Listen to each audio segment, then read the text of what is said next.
कैसे स्टूडेंट, आशा करता हूँ कि आप स्वस्थ होंगे और बेहतरीन होंगे और खुश होंगे।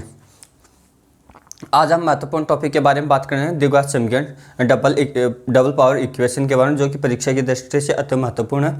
दोस्तों, अगर आप हमारे चैनल पर नए विजिट हो तो चैनल को सब्सक्राइब कर ले और बेल आइकन को दबा ले, ताकि आपको आने वाले अगले वीडियो के नोटिफिकेशन मिल सकें। कि आप सभी का तहे दिल से हमारे इस एजुकेशन चैनल पर आपका स्वागत है कि द्विघात समीकरण के बारे में जानें कि द्विघात समीकरण होता क्या है, और यह भी जानें कि बी प्लस माइनस यानी बी स्क्वायर माइनस 4ac क्यों होता है, यानी इसे ये बोलते हैं श्रीधराचार्य सूत्र। श्रीधराचार्य सूत्र ये कैसे आया, यह भी जानेंगे दोस्तों। और इसे बनने वाले क्वेश्चन जो कि रीट जितने भी बड़ी बड़ी एग्जाम हैं XYZ, उनसे संबंधित हर क्वेश्चन की बात करेंगे आज खुल के। पूरे वीडियो की बात करेंगे कि द्विघात समीकरण,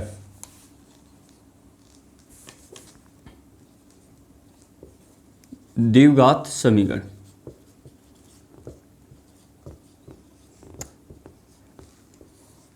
डबल पावर इक्वेशन, यानी इसका व्यापक रूप, यानी हम इसको व्यापक रूप में ऐसे लेंगे, व्यापक रूप द्विघात समीकरण का व्यापक रूप।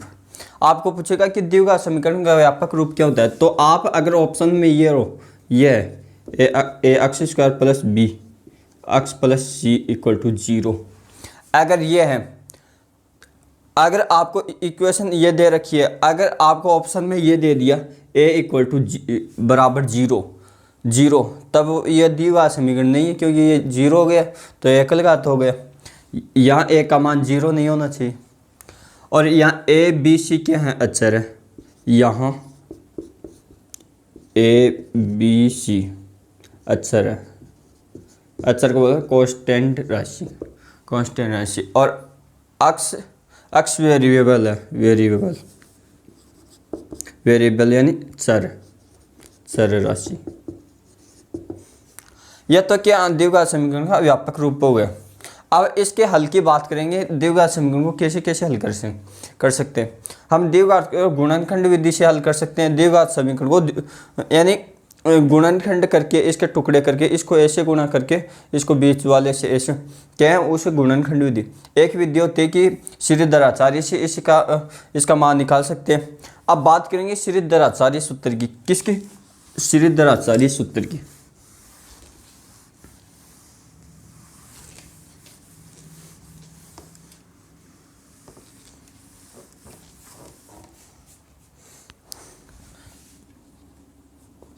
द्विघात समीकरण की सहायता से श्रीधराचार्य सूत्र का व्युत्पन्न। अब मान लो द्विघात समीकरण क्या होती है, A x square plus B x plus C equal to 0, जहाँ ए नॉट इक्वल टू 0। यह तो होती है द्विघात समीकरण। आपको लिखा है कि द्विघात समीकरण ये ए x square plus B x plus C equal to 0। दोस्तों ये होती है। अब मान लो हमने इसमें पूरी समीकरण में ए का भाग दे दिया। मान लो इसको समीकरण 1 दे दो, समीकरण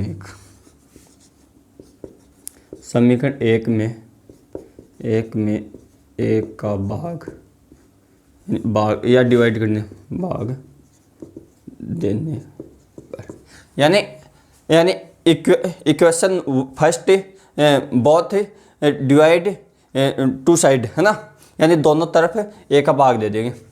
तो भाग देंगे तो एक्स स्क्वायर, ये ए तो ये कैंसिल है, B upon a into x plus C upon ए और इक्वल टू 0। आप 0/c करोगे तब उसका मान भी 0 ही आएगा। ठीक है दोस्तों, अब यहाँ तक आ गए। अब हमने क्या करना है कि इसको ए ना सी माने से उसको उस तरफ ले चलते हैं हम।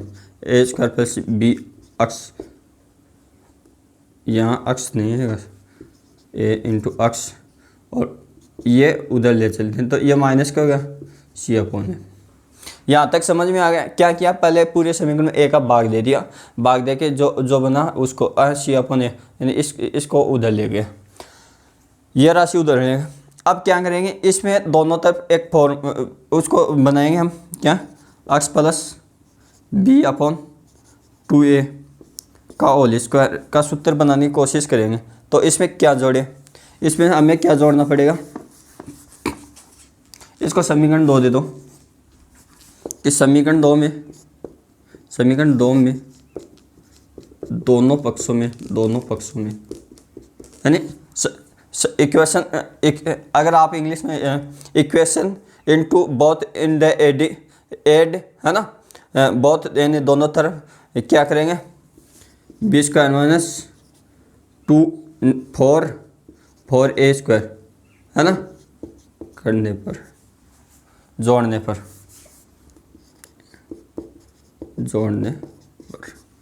जोड़ो x square plus b upon a into x plus b square upon 4a square, यहाँ जोड़ो b square minus 4a square upon c upon a. यहाँ तक समझ में आ गया। हमने क्या किया कि दोनों पक्ष में समान पद जोड़ दिए, यानी दोनों पक्ष में यहाँ भी उतना ही जोड़ा, यहाँ भी उतना ही जोड़ा कि समीकरण कुछ प्रभाव नहीं पड़ता है ना इस बीजगणितीय समीकरण में। मान लो आपने x प्लस 1 है और यहाँ भी x प्लस 1 है, दोनों तरफ मान लो एक ही घटा है, तो समीकरण की पर कुछ प्रभाव नहीं पड़ेगा। तो ये है क्योंकि वो कैंसिल हो जाएंगे समान चीज। अब क्या करेंगे, ये फॉर्मूला किसका बन रहा है, आपको ये फॉर्मूला होता है a प्लस बी, आपको बताया था हमने फॉर्मूला कि a प्लस बी का होल स्क्वायर क्या होता है, a का स्क्वायर प्लस b का स्क्वायर प्लस 2ab। ये ऐसा बन गया। तो इसको क्या लिखेंगे, यहाँ x प्लस स्क्वायर में लिखेंगे x plus b upon 2a का होल स्क्वायर। देख सकते हैं अगर हम इसको उस फॉर्मूले से लें एक्स स्क्वायर प्लस यानी बी अपॉन सी यानी 2ax, इसको लिखेंगे 2 इंटू एक्स ये आ गया इंटू बी अपॉन 2a। ये 2a से 2a कैंसिल हो जाता है, फिर क्या बच गया, ये कैंसिल हो गया और b अपॉन ये बन गया और इसका बी स्क्वायर। तो ऐसे हम इसको लिख सकते हैं दोस्तों। अब क्या इधर करो, इधर लघुत्तम क्या होगा 4a स्क्वायर, यह आ गया बी स्क्वायर माइनस 4ac। इतना समझ में आ गया दोस्तों। क्या किया हमने, इसको इस फॉर्मूले से लिख दिया सर्व समीकरण से, इसका उपयोग करते हुए ये कर दिया। अब क्या ये स्क्वायर है वहाँ उस तरफ जाएगा तो क्या होगा, वर्गमूल हो जाएगा। आपको इतना करने के बाद में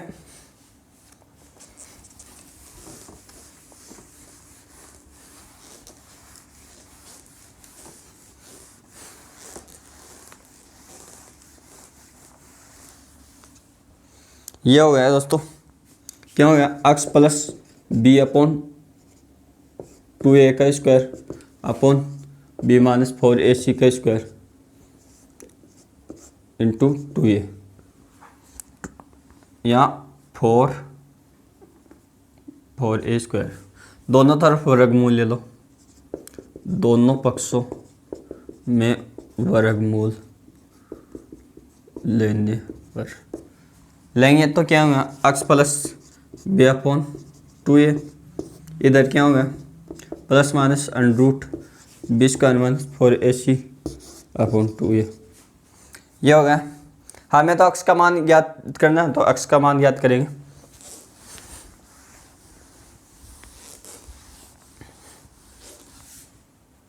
करो एक्स अपॉन क्यों होगा प्लस माइनस, और ये प्लस का है, ये प्लस का उधर जाएगा माइनस का b अपॉन 2a लिख सकता हूँ, और ये होगा B square minus 4ac upon 2a।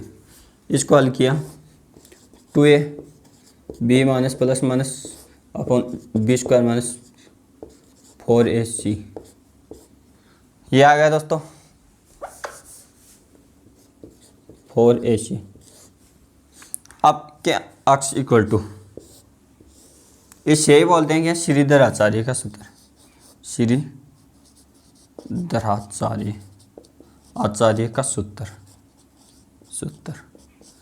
इन्होंने क्या है कि ऐसे क्या है, इसी समीकरण को करके यानी इसमें कुछ ऐड करके ये सूत्र उत्पन्न कर दिया, जिससे कि इसका हल अच्छा मान ज्ञात कर सकते हैं।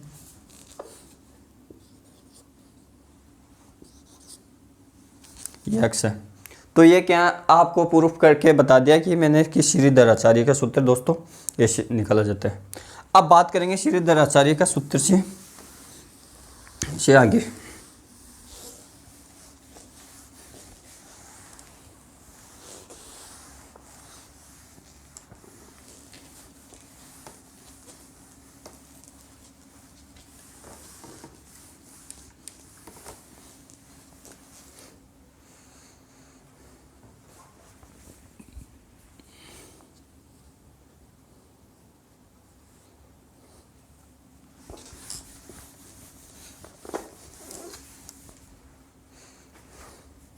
देखना यह श्रीधर आचार्य का सूत्र हो गया।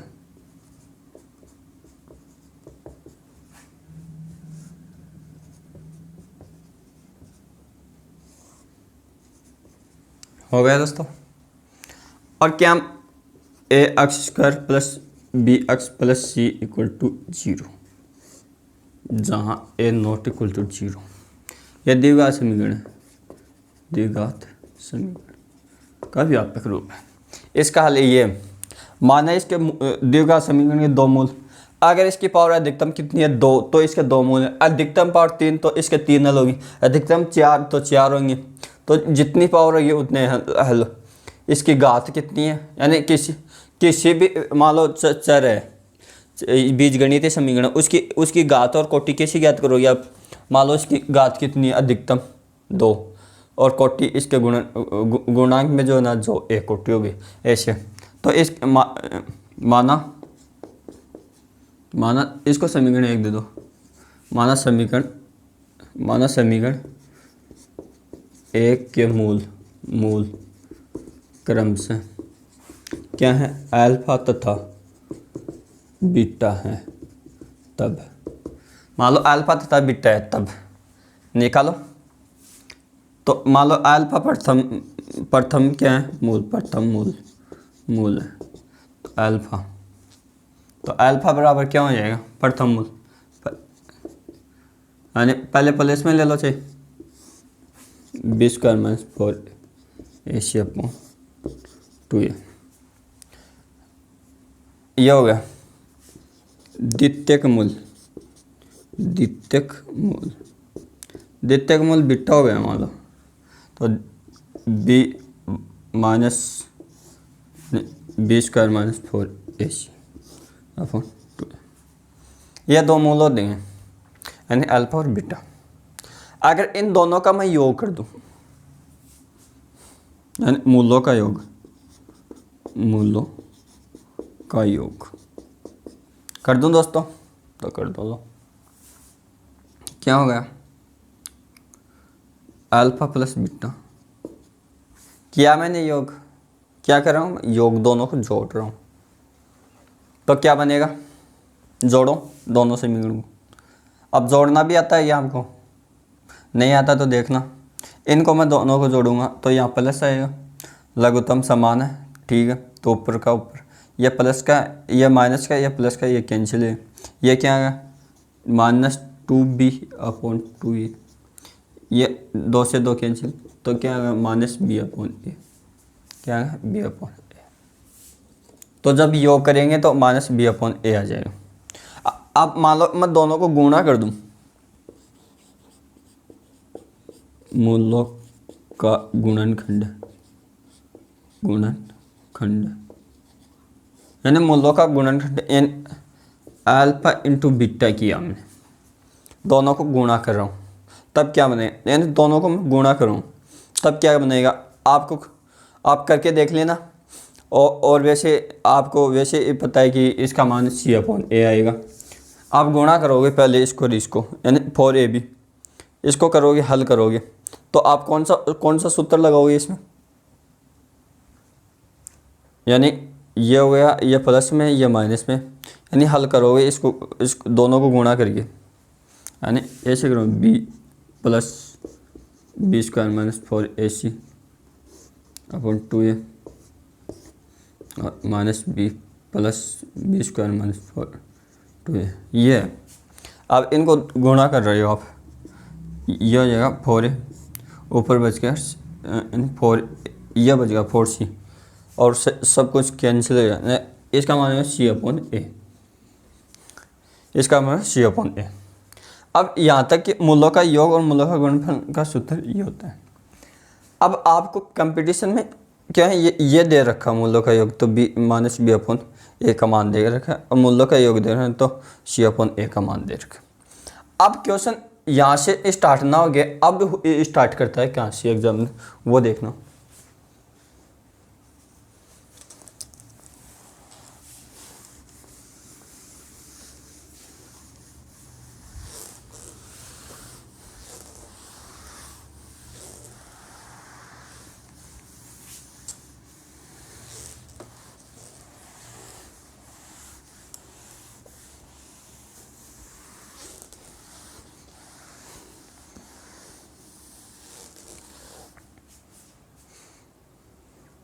ये देखना कि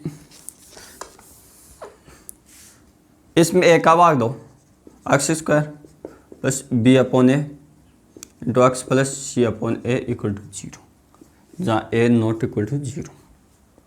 अब इसको क्या बनाया हमने, योग के रूप में लिखेंगे, तो x माइनस लिख सकता हूँ, माइनस b/a, ये प्लस हो जाएगा, ऐसा कैसे रहेगा इंटू एक्स प्लस इसको ऐसे कैसे इक्वल टू 0। इसको क्या लिखा था हमने, ये तो लिखा था अल्फा प्लस बीटा तो माइनस b/c, और अल्फा इंटू बीटा गुणा में है तो c/a, अभी तो बताया। तो यहाँ क्या लिख सकता हूँ मैं, x² minus alpha plus beta into x plus alpha into beta equal to 0। अब क्वेश्चन ये देगा आपको, क्वेश्चन ऐसे बना के देगा, देखना कि द्विघात समीकरण यानी दो मूल द्विघात समीकरण के 3 तथा 4 क्रम से तो द्विघात समीकरण ज्ञात करो। यानी पहला मूल तो ये है, दूसरा मूल ये, तो इसमें मान रखेंगे x² minus 3x plus 4 equal to 0, ऐसे।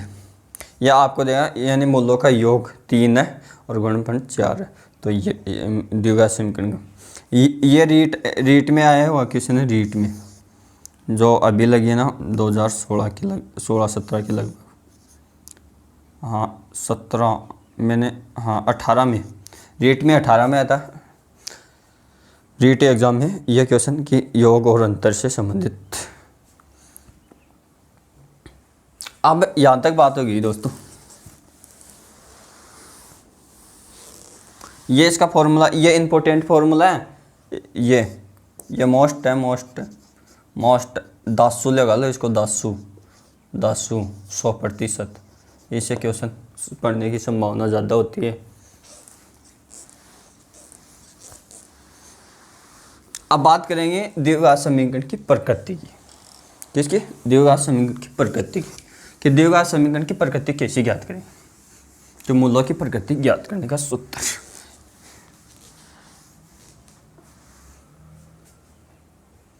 कि द्विघात समीकरण के मूलों की प्रकृति है, मूलों की प्रकृति ज्ञात करना।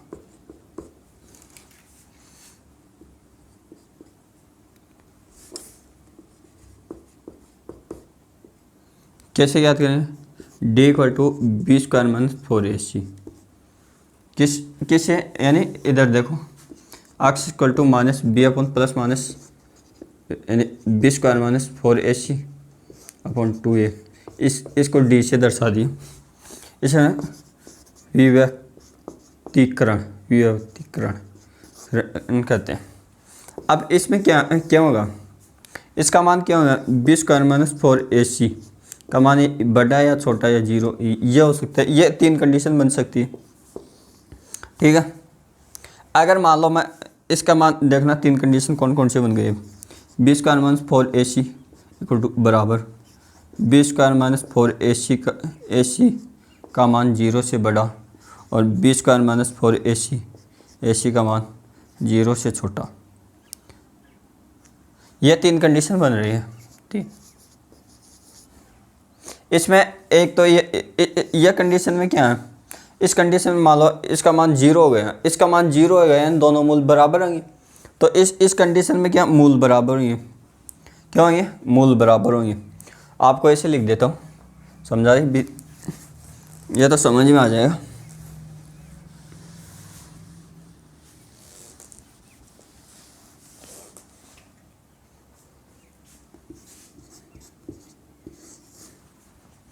अब क्या है, इसकी कंडीशन क्या है, केस फर्स्ट और ये सेकंड मान लो, इधर केस सेकंड बना देंगे और ये इधर केस थर्ड बना देंगे। पहली कंडीशन है मान लो बी स्क्वायर माइनस 4ac एक 0 से बड़ा है। तो यहाँ क्या है, मूलों की प्रकृति, मूल अलग अलग हो गए और 2 हो गए हैं ना, यानी मूलों का अस्तित्व होगा। पहले तो ये लिखना है मूलों का अस्तित्व होगा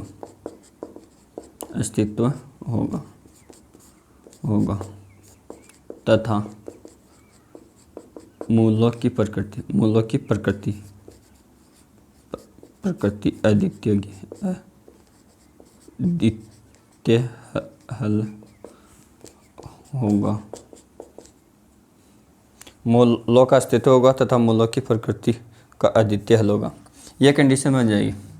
अगर मान लो ये हो गया बी स्क्वायर माइनस 4ac का मान 0 से छोटा है, तो मूलों का अस्तित्व नहीं होगा, क्योंकि आउट आ जाएगा जो कि काल्पनिक होता है, यानी मूलों का अस्तित्व नहीं होगा तथा अनंत कोई हल नहीं होगा,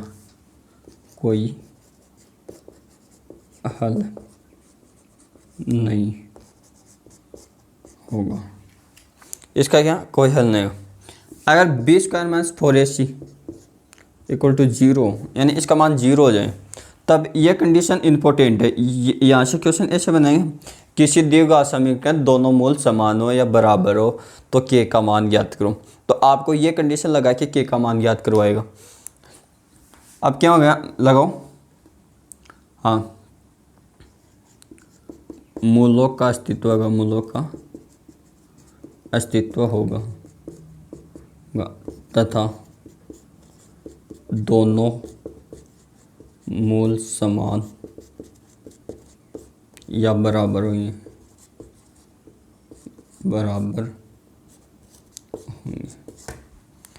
अगर बी स्क्वायर माइनस 4ac पूर्ण वर्ग बनती है, यानी बी स्क्वायर माइनस 4ac पूर्ण वर्ग हो, क्यों, बी स्क्वायर माइनस 4ac क्यों कि उसमें, यानी बी स्क्वायर माइनस 4ac पूर्ण वर्ग हो तो मूल परिमेय संख्या होगी।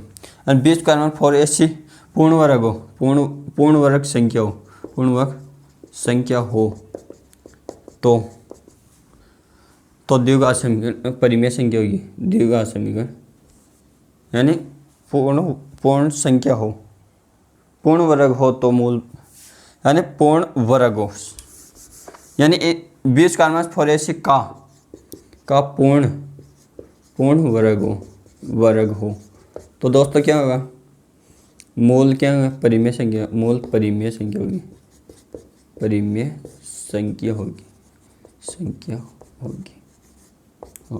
आपको ऐसे कि बी स्क्वायर में 4ac का पूर्ण वर्ग है तो निम्न में से, यानी मूल परिमेय होंगे, मूल अपरिमेय होंगे, मूल वास्तविक होंगे, मूल काल्पनिक होंगे। ऐसे आपको लैंग्वेज में पूछ सकता है। यही चौथी कंडीशन कि द्विघात समीकरण में ऐसे पूछेगा।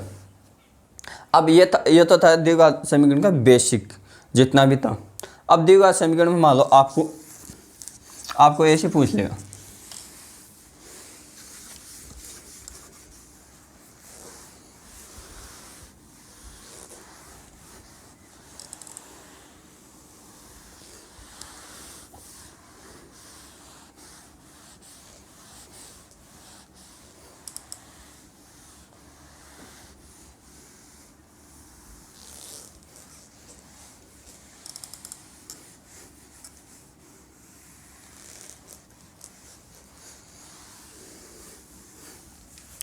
ये इक्वेशन दे दी, मान लो ये दी हुआ समीकरण दे दी एग्जांपल सेट करके इससे संबंधित, और ऐसे देगा पहला 1/α प्लस 1/β।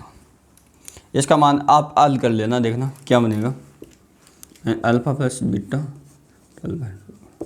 मैं सीधा डायरेक्ट मान रखना, यह आपको ऐसे देगा alpha plus beta into alpha. एक आपको ऐसे देगा अल्फ़ा माइनस बीटा का स्क्वायर। एक आपको ऐसे दे सकते हैं 1/α 1/β का होल स्क्वायर। ये चार क्वेश्चन ऐसे भी बनते हैं।